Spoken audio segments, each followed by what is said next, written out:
बोलिए भारत माता की, भारत माता की, सभी कोटवार भाइयों और बहनों की।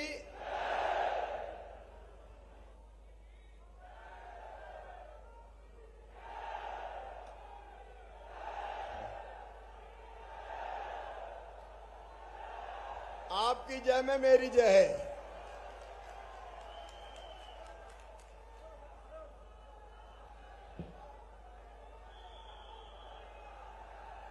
मैं भी साथ हूं, चिंता मत करो।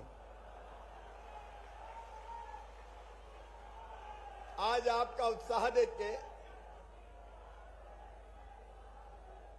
मैं भी साथ हूं यार।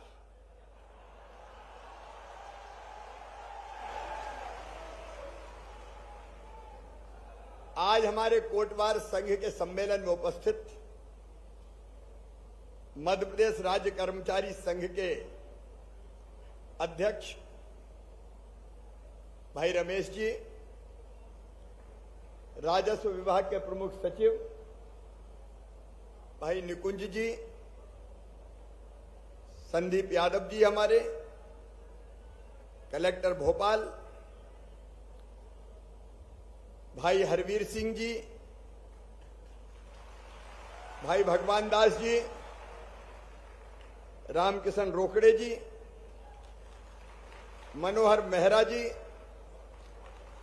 वीर सिंह जी, और जितने यहां आए हैं और कोई अगर रह गए हैं तो वो सारे मेरे कोटवार बहनों और भाइयों, आप सबको दोनों हाथ जोड़ के प्रणाम।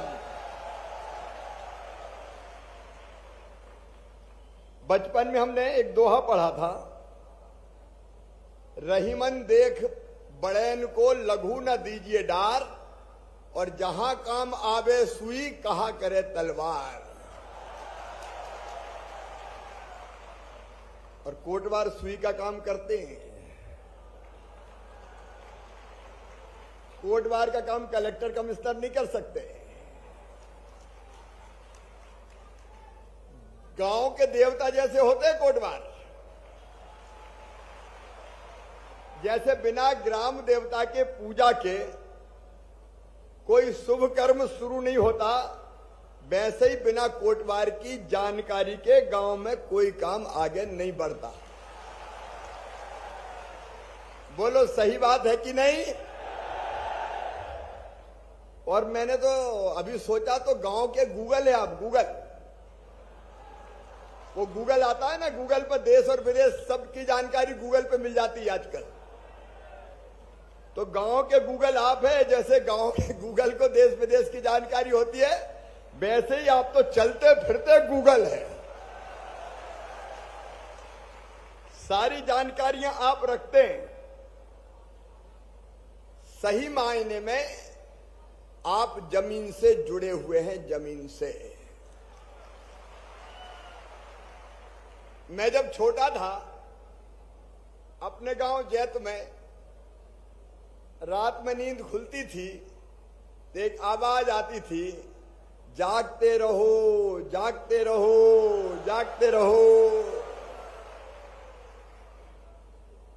और वो जो कोटवार हमारी ललिया, नाम था ललिया, महिला थी, हम ललुआ बहू, ललिया बहू कहते थे, गांव में बहू भी कहते हैं, ललिया बहू। और उनकी सब बड़ी इज्जत करते थे। वो गांव भर को सावधान करते रहते थे। जब पूरा गांव चैन की नींद सोता था, तब कोटवार गांव में जागता था, ताकि गांव सुरक्षित रहे, चोर कहीं सेंध नहीं लगा जाए, किसी को कोई दिक्कत ना हो जाए। आप राजस्व प्रशासन की रीढ़ की हड्डी हैं। आप ना हो तो प्रशासन वेंटिलेटर पे चला जाए। प्रशासन के लिए कर्णधार हैं आप। ये मैं इसलिए कह रहा हूं कि चाहे वो राजस्व विभाग हो, चाहे अन्य विभाग हो, पूरी और सही जानकारी चाहिए तो मददगार केवल कोटवार है। गांव में किसी परिवार में जन्म हो तो बधाई देना है,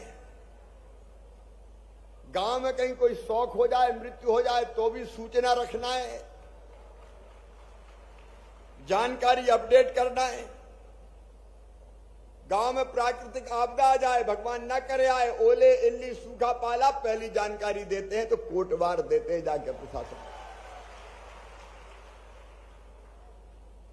आपदा की सूचना देना हो, सीमांकन का आंकड़ा बताना हो, पुलिस विभाग को भी सही सही जानकारी आपसे ही मिलती है। ऐसी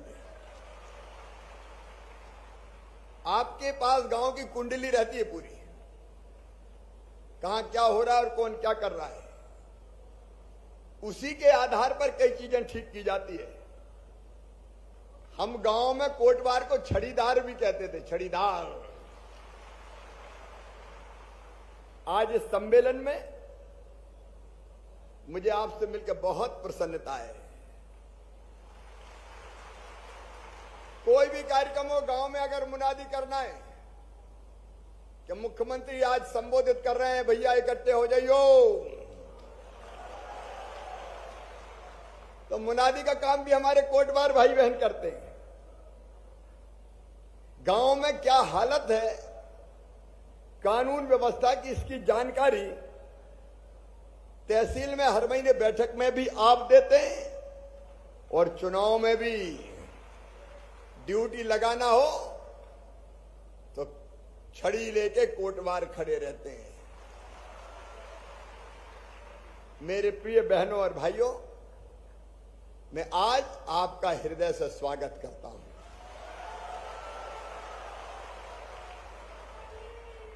देखो, मैं ऐसा मुख्यमंत्री नहीं हूं कि अपने आप को बहुत बड़ा मानूं और अहंकार से भर जाऊं।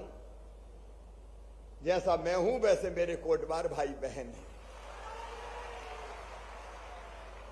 आप भी महत्वपूर्ण काम कर रहे हैं, आपकी जगह आपका काम महत्वपूर्ण है, और इसलिए इंसान की गरिमा का सम्मान करना चाहिए। कोई छोटा बड़ा नहीं है, सब बराबर।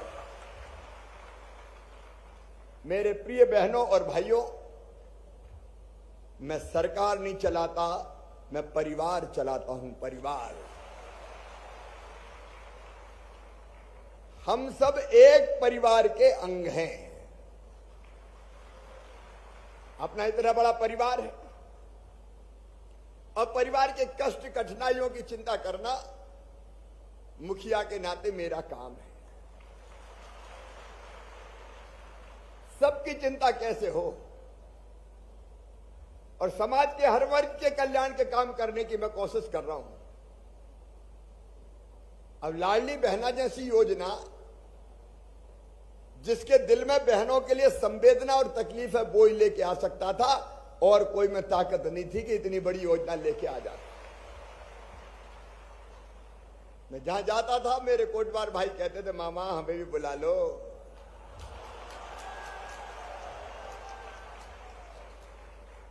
तो तुमने कहा बुला लो, तो मामा ने बुला लिया। आज आपका मैं फिर हृदय से स्वागत करता हूं। आज मैं मेजबान हूं और आप मेहमान हैं। मेरे भाइयों और बहनों,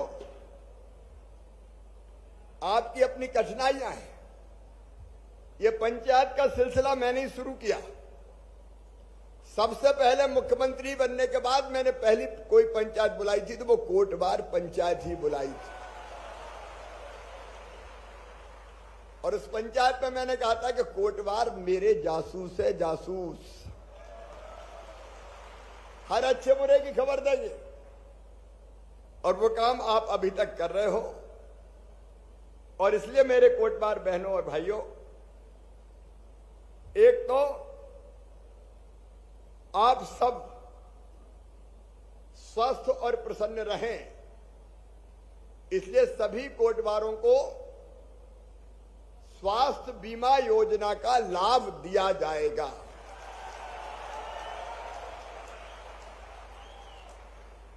अब मैं देख रहा हूं, कोई नीली वर्दी में है, कोई खाकी वर्दी में है।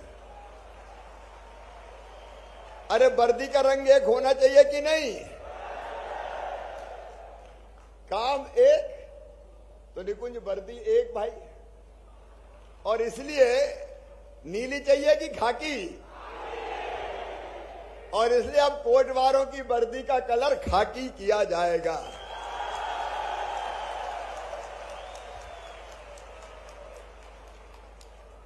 हमारे कोटवार भाई और बहन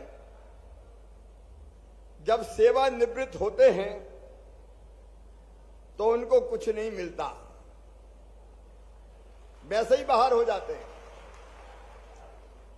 अब इतने वर्षों तक सेवा की है और इसलिए रिटायरमेंट के बाद उनको 1 लाख रुपए की राशि दी जाएगी सबको।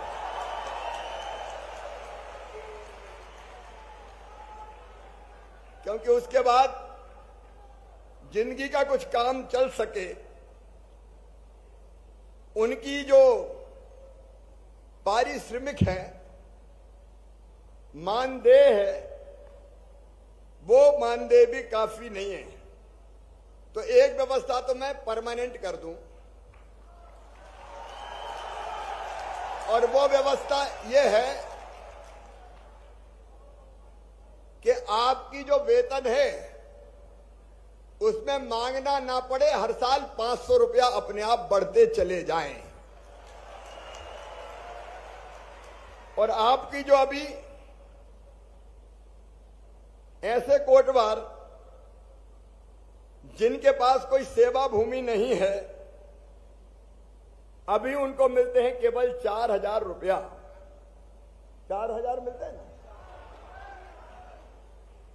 तो 4 को बढ़ा के 8,000 रुपया सीधे सीधे किया जाता है इसको। ऐसे कोटवार जिनके पास 3 एकड़ तक की सेवा भूमि है, उनको मिलते हैं 1,000। कितने मिलते हैं उनको? 400। नहीं, मुझे सही बताओ भाई। पर जिनके पास 3 एकड़ तक है उनको कितना मिलता है? उनको 1,000 मिलता है 3 एकड़ तक वालों को। और अच्छा, हाँ, 3 एकड़ तक वालों को 1,000 सर, और 7.5, 3 से 7.5 वालों को 600। 3 से 7.5 वालों को 600 मिलते हैं। हाँ सर। अब ये हिसाब किताब ठीक नहीं है भाई। 1,000 से बढ़ा के 2,000, 600 से बढ़ा के 1,200, और जो अंत में 10 एकड़ तक के हैं उनको भी मिनिमम तो 1,000 दिया ही जाएगा, उससे कम का कोई मतलब ही नहीं है। और इसमें समय समय पर वृद्धि की बात भी मैंने कही है। कोटवार पद पर नियुक्ति के लिए कोई न्यूनतम शैक्षणिक योग्यता नहीं होगी। हर कोटवार को सीयूजी मोबाइल सिम दी जाएगी, और सिम को बैलेंस करने के लिए प्रतिमाह रिचार्ज करने की व्यवस्था भी जितना पैसा लगेगा शासन देगा। और नहीं तो सूचना काय पे देंगे? फ्री में फोन करते रहें क्या बेचारे, और अपना सिम भरवाते रहे, तो जेब से कहां से करेंगे? और सारे कोटवार परिवारों में वैसे मिल गया होगा, लेकिन चेक करके लाडली बहना का लाभ हर परिवार को दिया जाएगा, ताकि कोई बहन कोटवार परिवार में शेष ना बचे। मेरे प्रिय बहनों और भाइयों, आपका जीवन सुखी रहे। आप अपना काम मेहनत और ईमानदारी से करते हैं। आप सीधे सच्चे और भले लोग हैं, और इसलिए मैं आपको प्रणाम करता हूं। बुलाने में थोड़ी देर हो गई, मुझे माफ कर देना। आगे भी आपके भलाई के काम मैं करता रहूंगा। आप गांव की चिंता करें, आपकी चिंता आपका भैया करेगा, आपका मामा करेगा। अपना गांव कैसे बढ़िया चले, इसमें भी आप दत्त चित्त होकर काम करें। और मैं सीधे सीएम हाउस से जोड़ूंगा आपको, ताकि जरूरी जानकारी मुझे भी आप देते रहें। बोलो, सब मुझे जानकारी भेजेंगे? एक अवसर में तय कर दूंगा ताकि कोटवारों से जानकारी आए, और समय समय पर साल में एक बार आपका सम्मेलन भी करूंगा। मित्रों, हम सब मिलकर साथ चलें अपनी जनता के सेवा के लिए और मध्य प्रदेश के निर्माण के लिए। मुझे आप सबका साथ चाहिए। बोलिए, सबका साथ मिलेगा? मामा के साथ रहेंगे? भैया के साथ रहेंगे? तो मेरे साथ बोलिए, भारत माता की, भारत माता की, कोटवार बहनों और भाइयों की हम सब।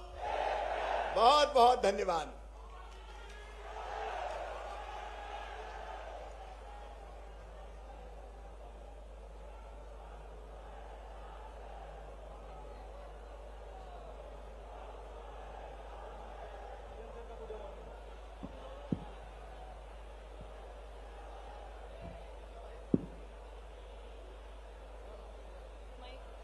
बहुत बहुत धन्यवाद माननीय मुख्यमंत्री जी, आपने इतनी सारी सौगातें कोटवारों को दी। आपने